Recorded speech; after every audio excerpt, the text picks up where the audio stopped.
In 1991, the small Arab state of Kuwait was at the center of the last major war of the 20th century. Saddam Hussein's Iraq had invaded Kuwait, putting nearly half the world's oil within his reach. Virtually everyone agreed he had to be stopped.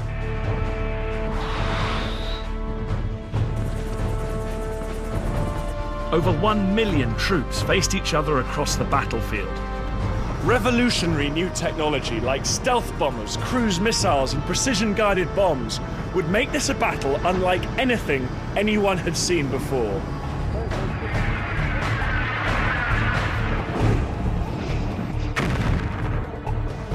I'll be getting to grips with some of the challenges faced by the men and women on the front line in this new era of warfare. And I'll show how the commanders chose their tactics in a war dominated by cutting-edge technology and ruthless political calculation. With his seizure of Kuwait, Saddam Hussein threatened to hold the whole world to ransom. He warned that the fight that would follow would be the mother of all battles. Everything would now depend on the outcome of Operation Desert Storm, the battle for Kuwait.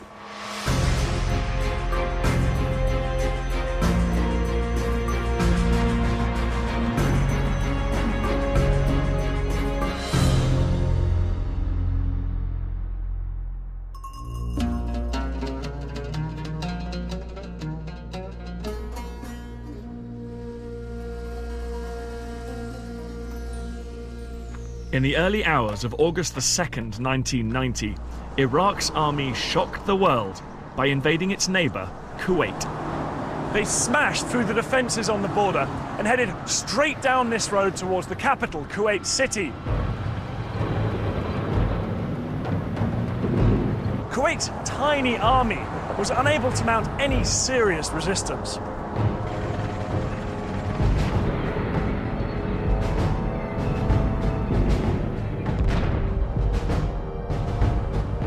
Thousands of Iraqi troops were soon swarming through the capital.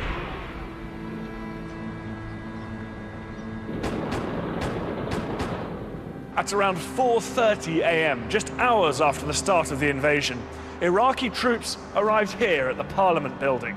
The guards were taken completely by surprise, and within minutes, Kuwait's parliament had been captured. The ruler of Kuwait, the emir, along with most of the royal princes, abandoned their palaces and fled. By the end of the day, the entire country of Kuwait was completely overrun, as thousands of Iraqi troops continued to pour across the border. And they were all obeying the orders of one man, Saddam Hussein.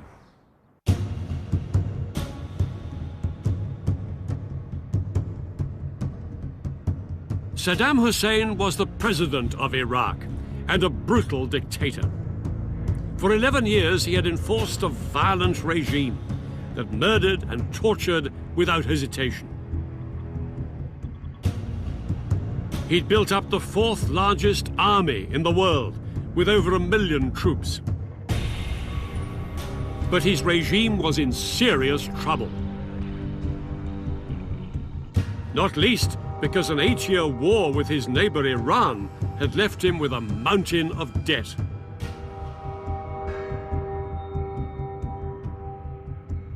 Iraq was bankrupt. Saddam had to come up with a solution to his cash crisis, and it lay across the border here in Kuwait.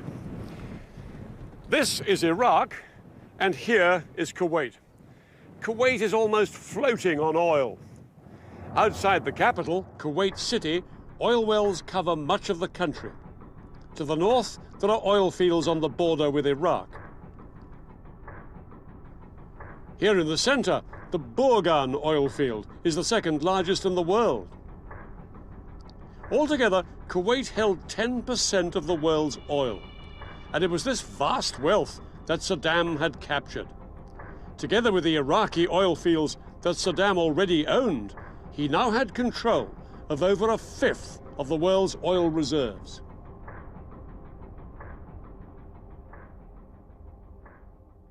Saddam gambled that Western leaders did not have the stomach for a Middle East war and would have to accept his occupation of Kuwait. But he was in for a rude shock. This will not stand. This will not stand, this aggression against Kuwait. What has happened is a total violation of international law. Please raise their hand. The United Nations condemned the invasion and called on Saddam to withdraw his troops from Kuwait. But far from withdrawing, there were signs that he might be planning something even bigger. Thousands of Iraqi reinforcements were moving into Kuwait. Some set up defensive positions along the coastline. But most worrying for global leaders was the large number of troops and tanks driving right down through the country and massing on its southern border. The question was, would they stop there? 200 miles south of the border was the richest concentration of oil wells in the world. The oil fields of Saudi Arabia. The Saudi army was small. If Saddam chose to attack now, there was nothing to stop him. If he seized Saudi Arabia's wells, he would control nearly half the world's oil. President Bush Sr. and British Prime Minister Margaret Thatcher were determined to stop him. They were convinced that the only way to protect Saudi Arabia and its oil was to put US and British troops in on the ground. But there was a huge problem. Saudi Arabia is the spiritual home of Islam. It contains the cities of Mecca and Medina, the most holy sites in the Muslim world. Its royal family ran the country according to strict Islamic laws. Any attempt to fly in tens of thousands of troops from the non-Muslim armies of Britain and America was a political minefield.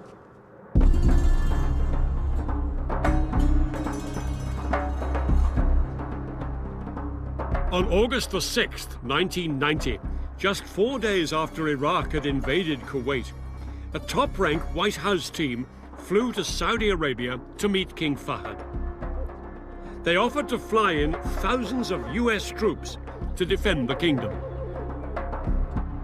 King Fahd knew his meager forces couldn't stop Saddam Hussein if he chose to invade. And so, despite the risk of huge anger from devout Muslims, he immediately gave the Americans the invitation they wanted.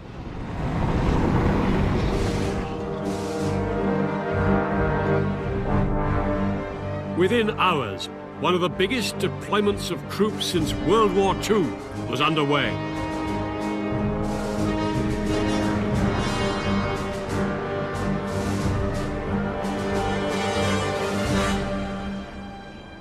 More than 250,000 American and British troops from bases in the US and Europe headed for the deserts of the Middle East.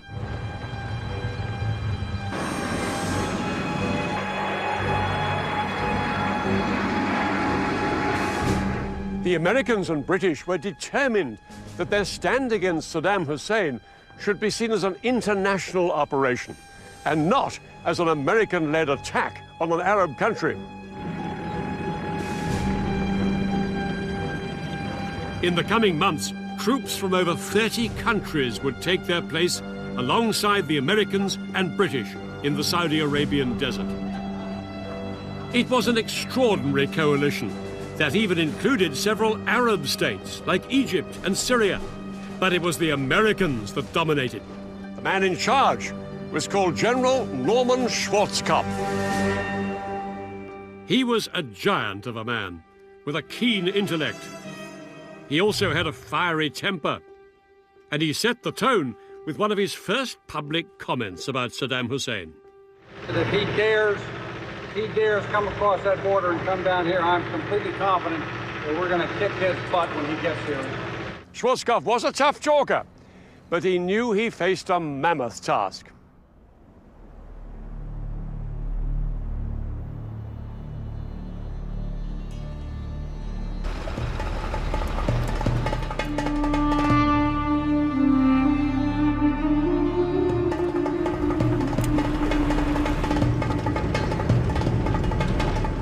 Many of the troops had been trained to go into battle on the green rolling hills of Europe.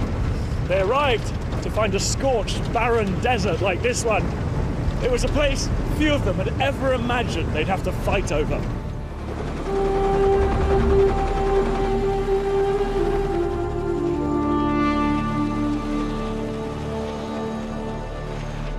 The sand clogged their engines, they got in their food, and no one was even sure it was stable enough to take the weight of the big American combat vehicles.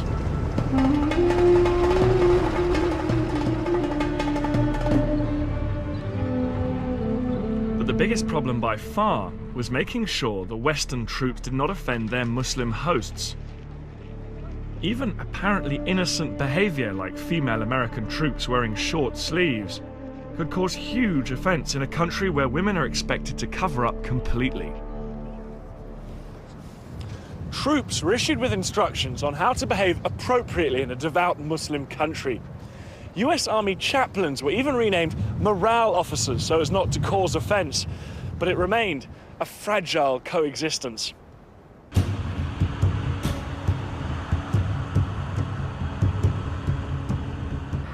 An Iraqi attack on Saudi Arabia remained a constant fear for the coalition.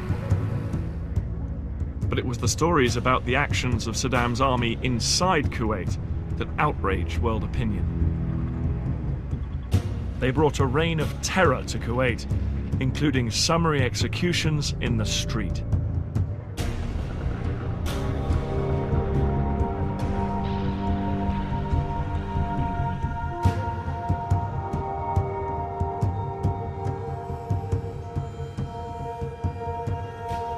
Saddam's men were looting shops, houses, and factories across the city. Torture and punishment beatings became commonplace as the Iraqis tried to crush any sign of Kuwaiti resistance.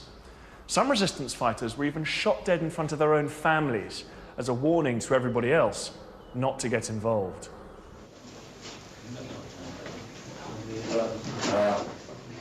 Western civilians living in Kuwait and Iraq had been rounded up and taken to Baghdad as hostages. Saddam appeared with some of them on television in a clumsy attempt to show that they were being treated well. You're British, all of the movement, yes. Stewart and Halib? Does Stewart get his milk? Yes, he does. Meanwhile, his grip on Kuwait was tightening. Saddam Hussein had turned Kuwait into a defensive fortress. Hundreds of thousands of Iraqi troops were in and around Kuwait. Many of them dug in down here on its southern border. They'd built very heavily defended positions with great sand ramparts close to the frontier with Saudi Arabia. Behind them was a second line of defense with thousands of troops. And then about 100 miles further back, just inside Iraq, were Saddam's elite troops, the Republican Guards, waiting in reserve.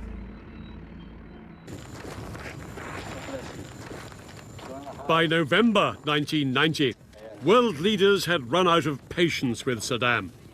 Although he hadn't attacked Saudi Arabia, he showed no signs of withdrawing from Kuwait.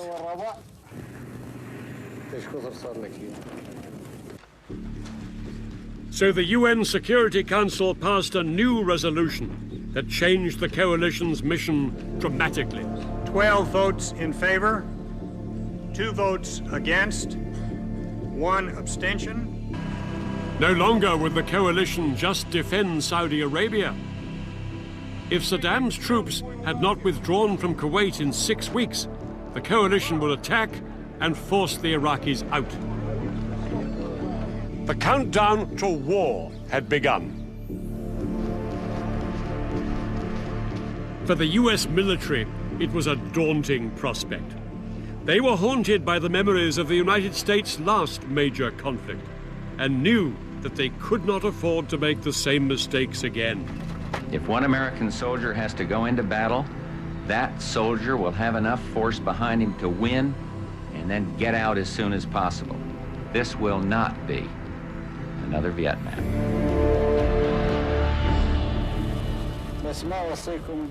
But Saddam was determined that that was exactly what it would be. He calculated that if the Americans attacked, his best hope was to inflict massive casualties on the US troops. Saddam believed that after the Vietnam War, it was not something the US public would tolerate. And in 1990, he had the weapons to cause thousands of casualties in seconds.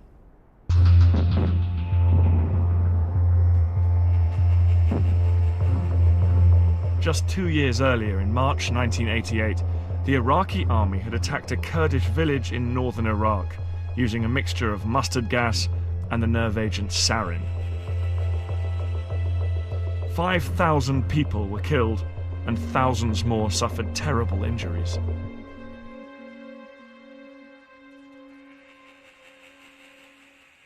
Throughout the coalition, every soldier lived in fear of an Iraqi chemical attack. Day after day, they practiced the drills that would save their lives if nerve gas was used against them.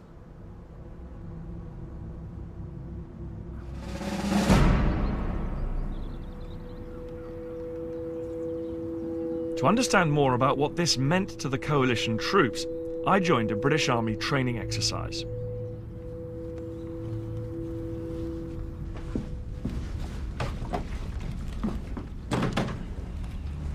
My job was to help unload equipment until the instructor launched a gas attack drill.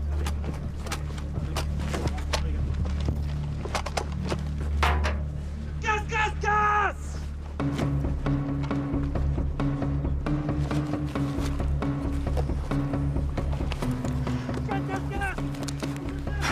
Gas, gas, gas! 9 seconds, come on. Think about the drills. Okay, let's go, well done. If a soldier couldn't get their mask on this quickly in a real attack, the gas could be lethal. Come on, 2 minutes, let's go. I then had to carry on with my task, exactly like the troops would in a combat situation. Come on, work hard, well done. Come on, really gotta get this. Come on, come on.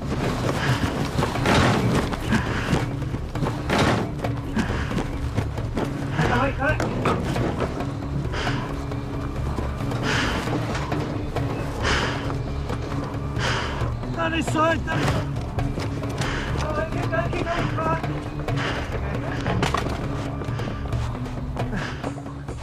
But gas masks make it impossible to breathe properly, as I was finding out. Excellent, good, well done, well done. I can't actually speak. I'm not getting enough air in here. 2 minutes. Come on, well done, well done.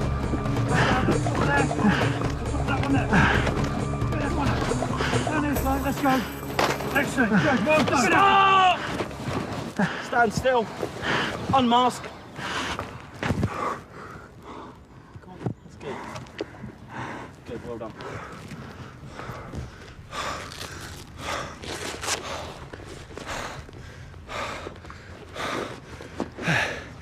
There's just no air in there at all. And the idea of fighting something like a battle under those conditions is absolutely unimaginable, and that's a lot harder than what I was just doing there, those shuttle runs.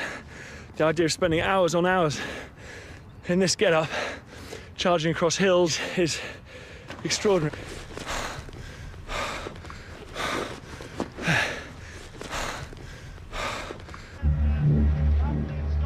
But in 1991, soldiers feared they really would have to fight while under chemical attack.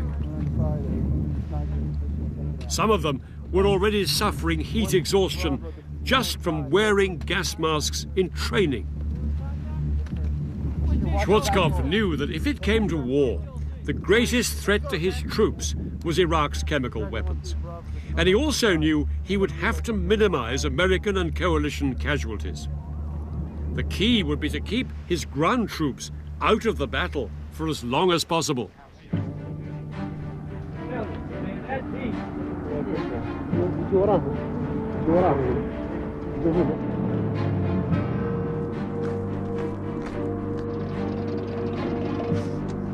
Schwarzkopf's plan was to launch a colossal air attack on Iraq itself and on its forces on the ground, to try and force Saddam to abandon Kuwait. But if this didn't persuade Saddam to leave, Schwarzkopf knew that he would have to take a far more risky step. He'd have to order his forces to fight their way into Kuwait. And some of the experts predicted that this would cost thousands of American lives. His strategy would call upon the full might of the United States Armed Forces.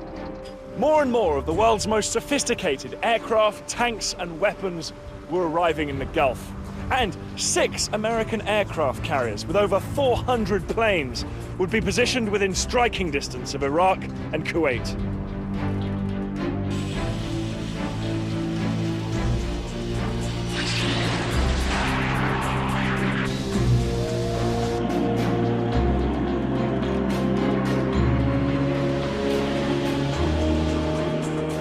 One week before the UN deadline expired, 750,000 coalition troops waited on the battlefield, as the politicians made one last attempt to find a diplomatic solution. The US Secretary of State, James Baker, met Iraq's Foreign Minister, Tariq Aziz, in Geneva. Both men knew that tens or even hundreds of thousands of lives were at stake. And James Baker warned the Iraqis not to use chemical weapons, reminding them that America had nuclear bombs. But 7 hours of talks ended in failure. If Iraq should choose to continue its brutal occupation of Kuwait, Iraq will be choosing a military confrontation which it cannot win and which will have devastating consequences. But Saddam remained as defiant as ever and promised his people a great victory. He warned that the Americans depended too much on technology. He boasted that Iraq could rely on the bravery and experience of its soldiers. Their faith would defeat the enemy. At midnight on January the 15th, 1991, the UN deadline expired. Across the world, people watched and waited. Everybody knew it was just a matter of time before the war began.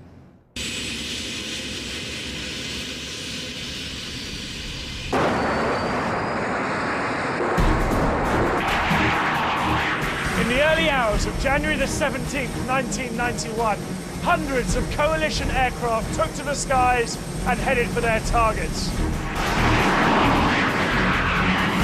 Operation Desert Storm had begun. British RAF pilots in low-flying Tornado aircraft carried bombs designed to crater Iraqi runways. The Americans' first target was Iraq's capital. From the rooftops of Baghdad, 3,000 anti-aircraft guns fired into the night. Flying straight into this wall of fire were 8 American bombers. They were so sophisticated that the Saudis had nicknamed them Ghosts. The F-117 stealth bomber was designed to be invisible to radar. But this was its first test in major combat. The stealth's first target was the main communications tower in Baghdad. At exactly 3 a.m., the pilot in the lead aircraft pushed the button and a 2,000-pound laser-guided bomb descended on its target.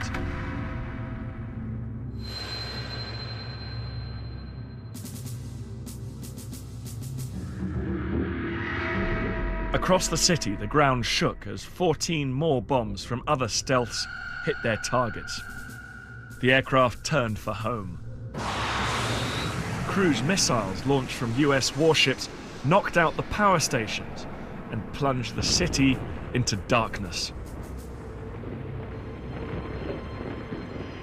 The air campaign, unleashed by the coalition against Saddam's Iraq, was codenamed Instant Thunder.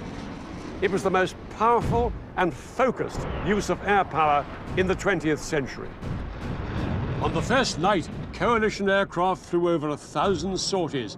They hit power stations, radar and communication networks, airfields, and chemical weapons facilities. The aim was, first, to gain control of the skies above Kuwait and Iraq, and destroy Saddam's ability to coordinate his forces, and then to target the forces themselves.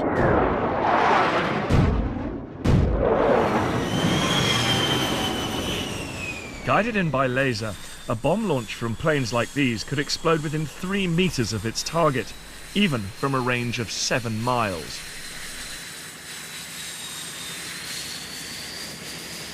The bombing campaign had badly damaged Iraqi radar stations and gave Iraqi pilots little chance to respond. Rather than fly blind against the most sophisticated air force the world had ever seen, most of them opted to leave their aircraft inside hardened hangars and try and sit it out. Throughout that night and into the following day, American and coalition aircraft continued to attack Iraqi targets, including Saddam Hussein's palaces. Saddam Hussein was in fear for his life. He moved between safe houses to avoid the coalition attacks. But in public, he would not be cowed. On Baghdad radio, he declared that the mother of all battles had begun. And in secret, he ordered his army to launch the weapon that he hoped would blow the coalition apart. Its target was a country over 700 miles from Kuwait.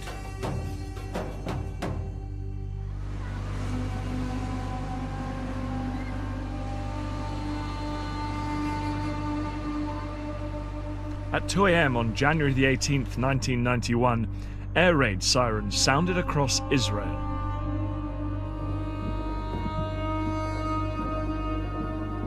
They warned of a SCUD missile attack from Iraq heading for Tel Aviv, Israel's biggest city.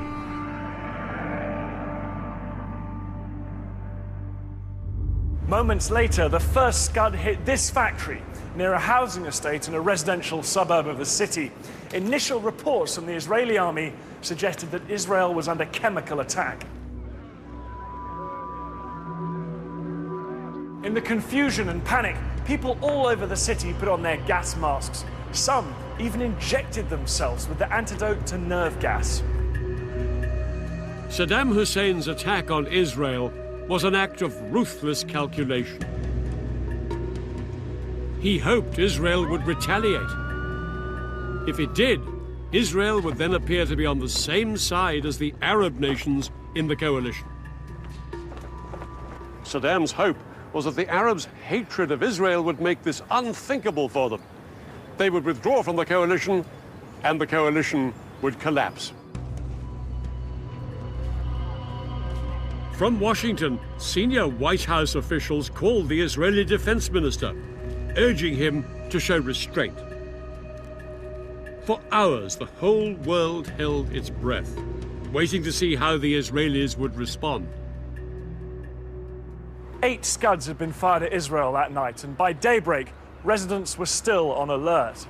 But reports of a chemical attack had turned out to be a false alarm, and remarkably, nobody had been killed by any of the missiles. Under huge pressure from the White House, the Israeli Prime Minister, Yitzhak Shamir, agreed not to retaliate, at least for the time being. In return, the Americans promised to make the destruction of the SCUD missile launchers inside Iraq their top military priority. The SCUD hunt was on.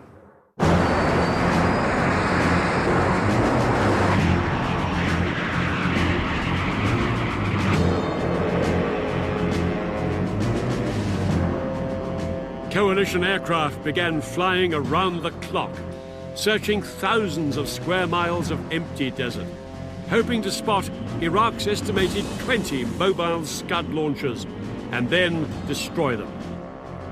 For the American commander, General Schwarzkopf, it was a tough challenge. Finding the mobile launchers is like finding a needle in a haystack, as you can well imagine. SCUDs continued to hit Israel, and Washington ordered Schwarzkopf to step up the search. By the 24th of January, 40% of the coalition's air sorties were diverted to SCUD hunting, and special forces like Britain's SAS were sent into Iraq to try and destroy the launchers from the ground.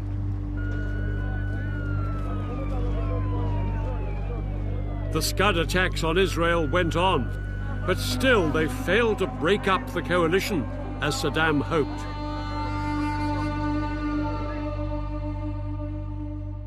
In a further attempt to weaken public support for the war, British pilots John Nichol and John Peters, shot down on the first night, were paraded on Iraqi television. They had been tortured and were forced to denounce the war. I think this war should be stopped so we can go home. I do not agree on this war with Iraq. The pictures provoked condemnation across the world and only inflamed Western public opinion against Saddam. Saddam was unable to prevent the air campaign systematically destroying his army. So 2 weeks after the air war began, he ordered an attack that would force the Americans into the risky ground combat they wanted to avoid.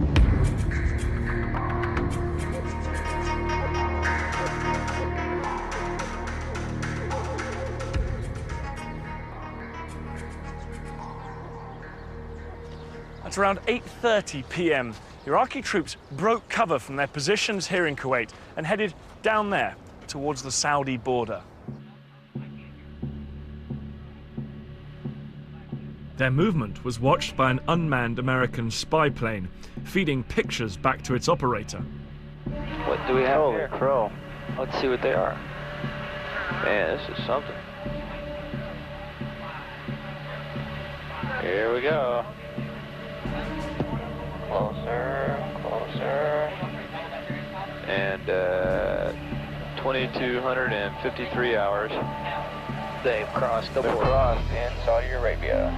King Fahd's gonna be pissed. Fahd baby's gonna be pissed. He's gonna be hot. Yeah. The coalition had complete control of the skies over Kuwait, but not a single aircraft was close enough to stop the Iraqis. Where's our air? This is ridiculous.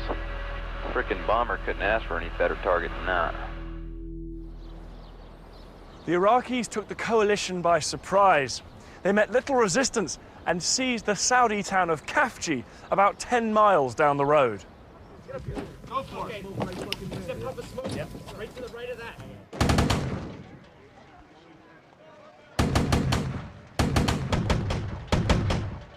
Troops from America, Qatar, and Saudi Arabia now had to fight their way into the city to regain control. Arm this missile and I'll shoot it down range. Take that bad boy out.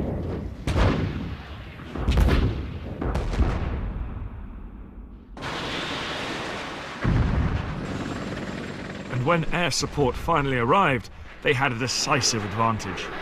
I certainly would not want to be an Iraqi troop up there. Aircraft are swarming over that battlefield like gnats. After 2 days of fighting, coalition troops finally regained control. An estimated 38 Iraqis were killed and hundreds more captured, but the coalition had suffered too. In their first taste of ground combat, 43 coalition troops, including 25 US Marines, were killed. For some, it had been a sobering experience. I never expected that kind of fear, but you have to overcome it. Because if you don't overcome it, it's just like being defeated without actually being killed or anything like that.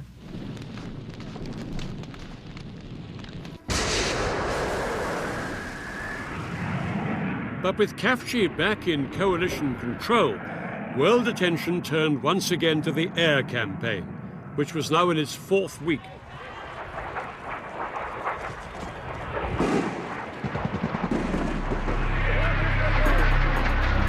Television audiences across the world had become hooked on the extraordinary footage being beamed into their homes around the clock. It was all part of the public relations war.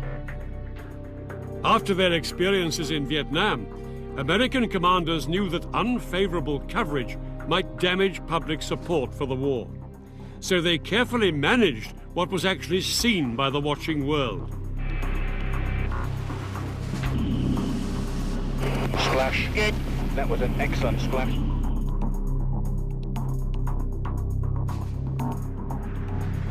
The American general who commands all the Allied forces in the Gulf has said that Operation Desert Storm has been going according to plan. The aim was to portray the war as clinical and bloodless, with so-called smart bombs making surgical strikes. I'm now going to show you a picture of the luckiest man in Iraq on this particular day. Keep your eye on the crosshairs. Right through the crosshairs. And now in his rearview mirror.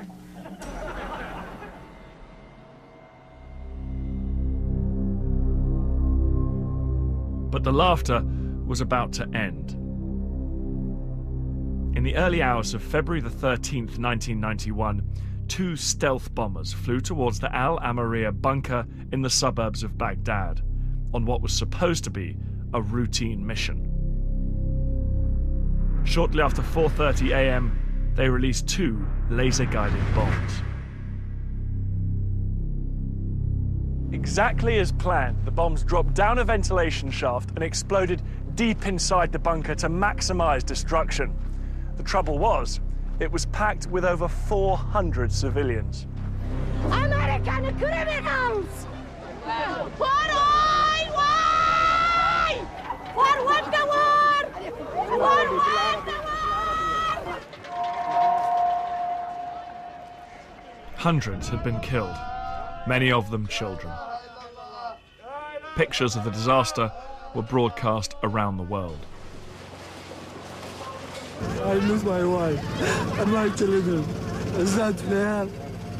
Nobody says something to stop this massacre. It was a terrible mistake.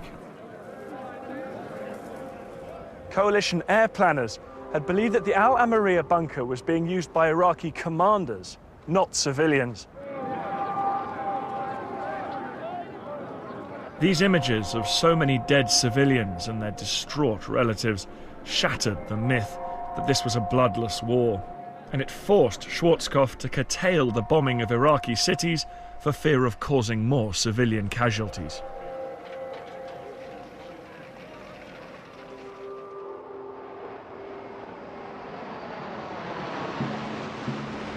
But the Iraqi army got no such reprieve. The air campaign had battered Iraqi targets for over a month, and still, Saddam had not withdrawn his army from Kuwait. Schwarzkopf knew coalition ground troops would soon have to drive them out, and in preparation, he intensified the airstrikes against the Iraqi front line.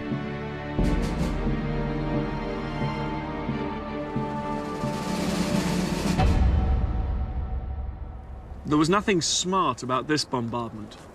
Old-fashioned planes like the giant B-52s that had flown over Vietnam dropped old-fashioned explosives and napalm on the Iraqi positions. When a canister of napalm hit the ground, it exploded in a mass of burning jelly, which incinerated anything it touched and sucked the air out of everyone's lungs within 50 meters. Coalition airmen flew around-the-clock bombing missions attempting to destroy 50% of the Iraqi armor. We're trying to get ready for the ground troops to go in. So we're really trying to hit them hard in order to clear it out for the ground troops. We send out 300 or 400, 500 bombs a day. Some of them weigh 1,000 pounds a piece, so it's unreal the tonnage going out here.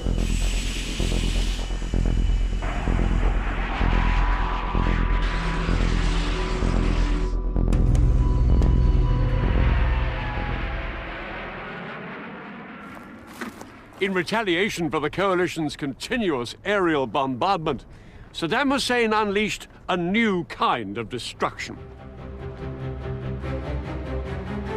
He ordered the Iraqi army to blow up the oil fields of Kuwait. It created scenes of apocalyptic devastation. It looks like what I envisioned hell would look like. The country of Kuwait is burning. Hundreds of wells were blown up, sending a wall of flame and smoke thousands of feet into the air. Pipelines were ruptured, storage tanks exploded, and huge lakes of oil pooled in the desert sand.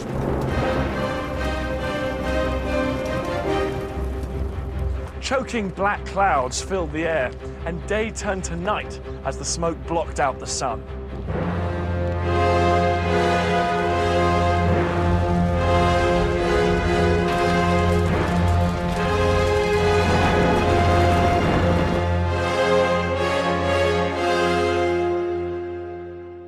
This piece of environmental vandalism only increased the pressure on Schwarzkopf to launch the ground campaign.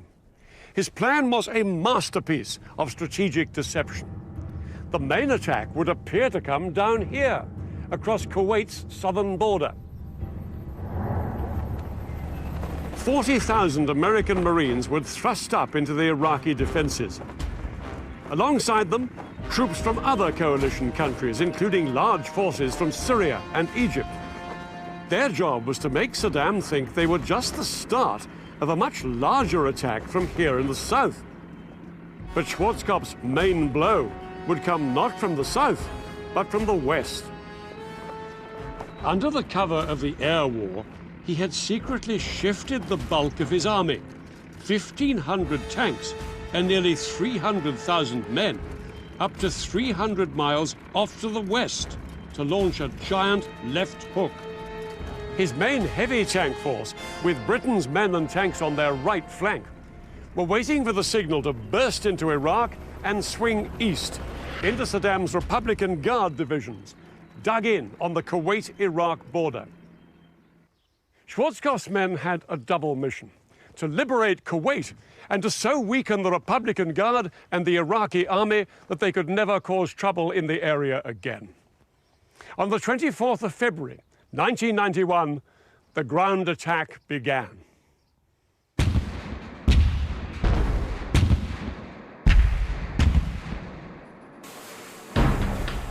Out in the Gulf, the big guns of the US warships began a massive artillery barrage onto the Kuwaiti coastline.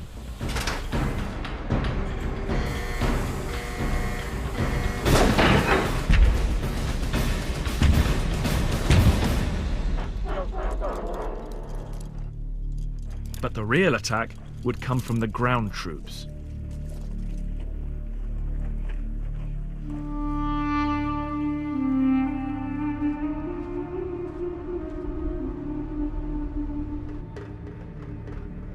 And the first to go in would be the US Marines. This is it. Have fun. Got an American flag in this pack right here we're going to raise in Kuwait. The Marines had to bulldoze gaps in huge banks of sand like this one so the tanks and artillery could advance.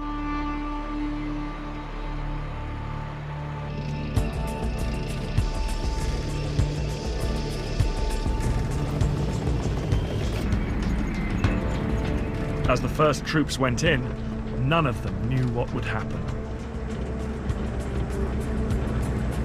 The fear of a chemical attack was so great that the US troops wore chemical protection suits and gas masks.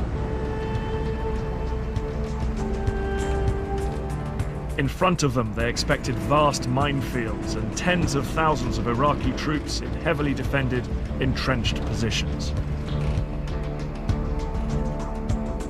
Coalition commanders expected the Marines to be able to penetrate just a few miles into the heavy Iraqi defenses, with as many as 1 in 3 of the Marines being killed or injured. But as the Marines crossed into Kuwait, they were amazed at what happened. Everywhere, Iraqi troops either abandoned their positions or were raising the white flag in surrender. Most of them were conscripts, and after the devastating 5-week air bombardment, they were sleep-deprived, shell-shocked, and dehydrated. They were in no position to fight.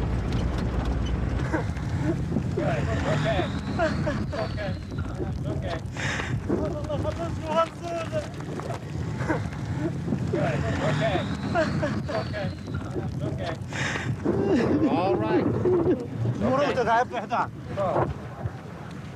Hey, let's go! Get up here! The Marines continued forward into Kuwait. There was little resistance, and nearly everywhere their progress was unopposed. Right now, I feel sorry for the people that are remaining on the enemy side because we're going to wipe them out. It's just a matter of time.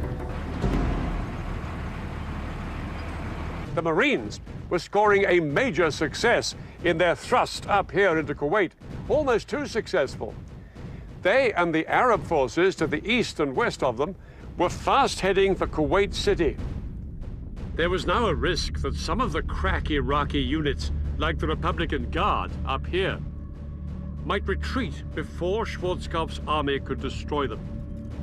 So he brought forward the timetable for his main attack. He ordered his big left hook, including Britain's tank force, to go in 15 hours ahead of schedule.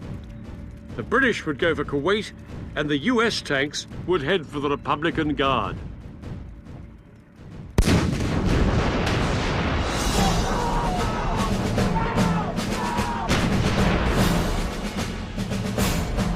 "10 hours into the ground war, at 2:30 p.m., British and American troops began a massive artillery barrage onto the Iraqi positions in front of them.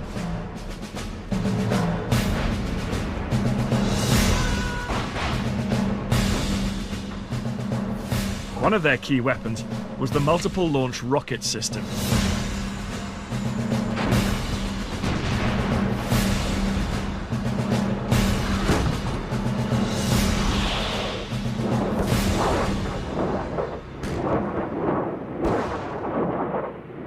As each of the rockets burst in the air above the Iraqis, it scattered 644 bomblets over them. It was as if they were being showered by hand grenades. In just over 30 minutes, more than 500,000 of these bomblets landed on the Iraqi troops.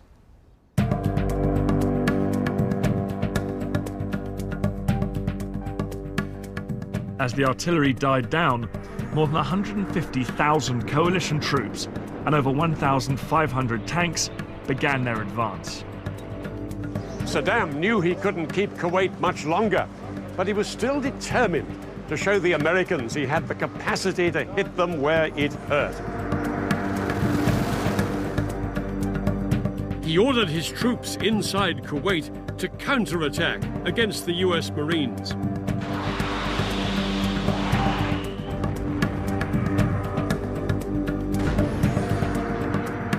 But they couldn't match the Americans' firepower, nor halt their relentless drive towards Kuwait City.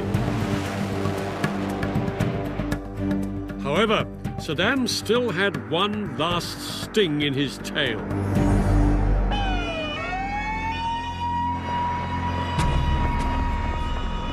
Iraqi troops fired a SCUD missile towards a coalition base in Dhahran, Saudi Arabia.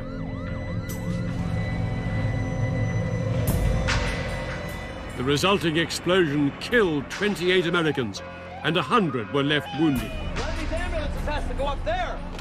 It was their biggest single loss in the war so far.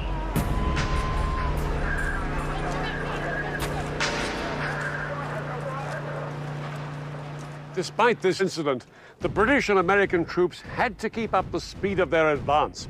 Saddam's army was collapsing by the minute, and every minute counted if Schwarzkopf was to be able to destroy the bulk of Iraq's military equipment before it escaped.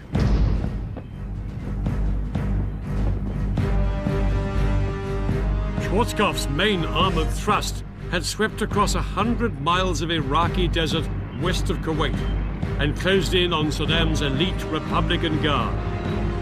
Finally, at 4 p.m. on the 26th of February, they came face to face. A gunner in one of the lead vehicles spotted a line of Iraqi tanks on the horizon. The US tank commander realized that he was heading straight for a major Republican Guard position. The gunner in the lead American tank quickly fired off a shot at one of the Iraqi tanks. Seconds later, the American commander watched as the shell landed directly on the target. The Iraqi tank exploded, throwing a man out through the hatch, engulfed in a ball of flame. Within seconds, the other American tanks had opened fire. In just a few minutes, the Republican Guard's position had been obliterated.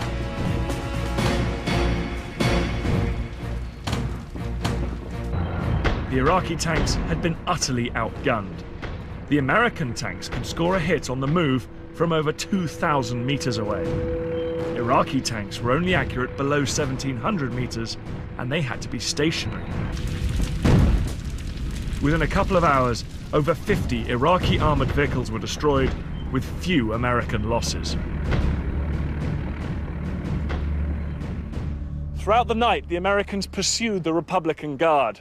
By daybreak, they'd smashed an entire division, leaving over 100 tanks and armored vehicles smoking on the battlefield.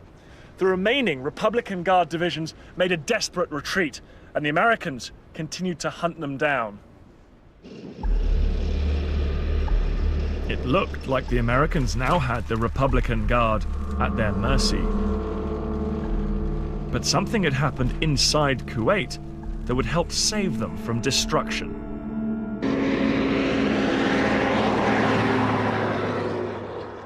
Iraqi troops had been fleeing from Kuwait City in any vehicle they could get their hands on. American commanders were determined to stop them. It led to one of the most controversial episodes of the war. Using laser-guided bombs, pilots attacked Iraqi vehicles along a stretch of this road leading north from Kuwait City. This created a roadblock, and behind it, hundreds of vehicles became trapped in a giant traffic jam. This made them totally vulnerable to the American aircraft overhead. Some of them were so desperate to escape that they drove off across the desert.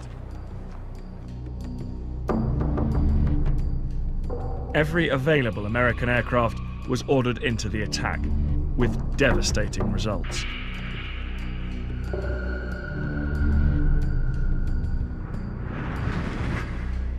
For mile after mile, charred vehicles and human corpses littered the desert and choked the two main roads going towards Iraq.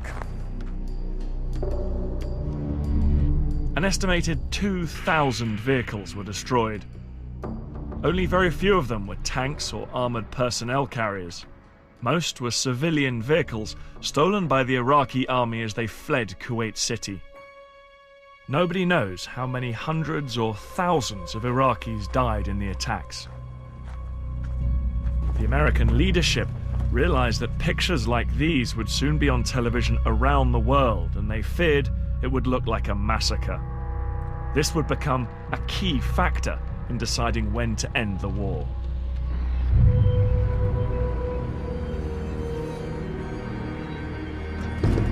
"36 hours later, coalition troops led by units from Kuwait's own army arrived in Kuwait City.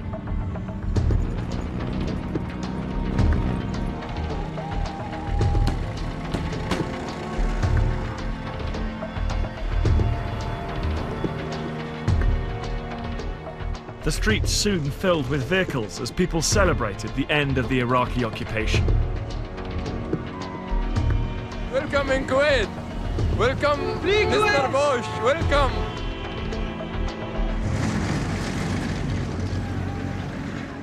Alongside them were American troops, greeted as heroes, as liberators of a country that had been subjected to months of horror by the Iraqi regime. They don't have any civilization. They kill not by guns only, by torturing. They brought them over here in this place, and they just shot them and killed them and left them for 5 days, just like a garbage. They want to put name Saddam in my hand, and they tell me to remember it, even you are an old man.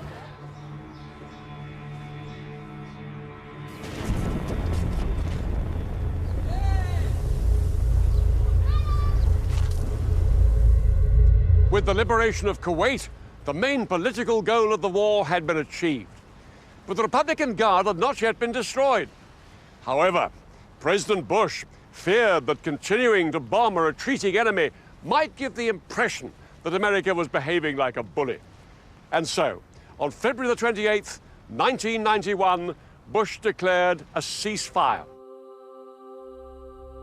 I am pleased to announce that exactly 100 hours since ground operations commenced and 6 weeks since the start of Operation Desert Storm, all United States and coalition forces will suspend offensive combat operations. The Gulf War was over.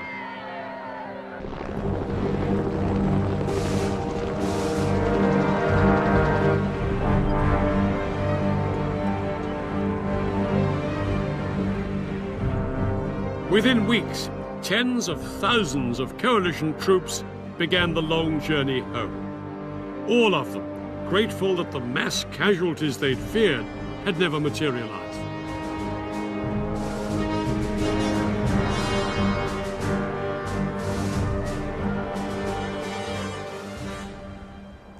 In total, 248 coalition troops were killed, far less than anyone had dared hope.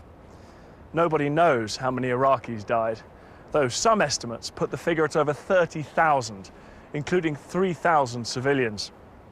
Despite the pre-war fears of the coalition, it had turned out to be one of the most one-sided battles in modern history.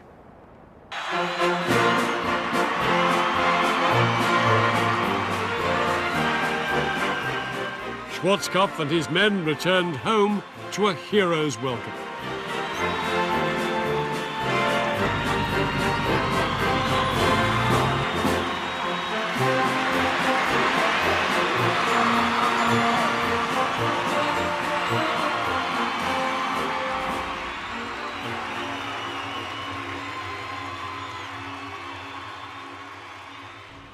The Allies could have chased Saddam all the way to Baghdad, but they had no authority from the UN and no wish to become mired in Iraq. Instead, they hoped that Saddam would now be too weak to be a threat.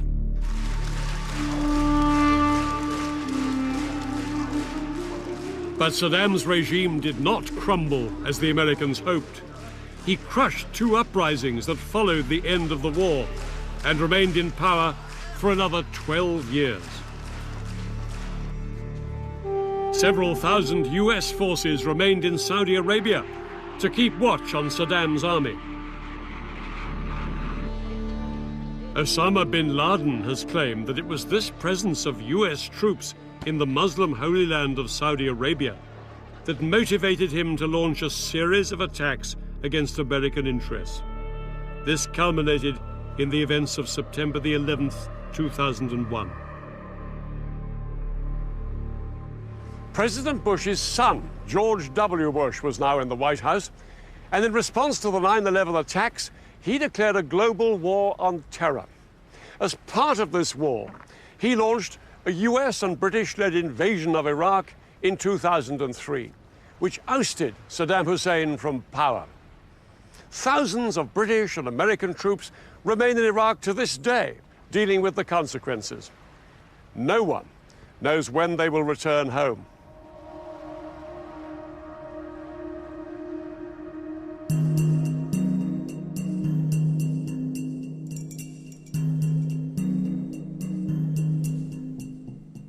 You can find out more about the Gulf War of 1991 in Dan's video podcast, available online now at bbc.co.uk/history. Next tonight on BBC Two, Jack D hosting Have I Got News for You?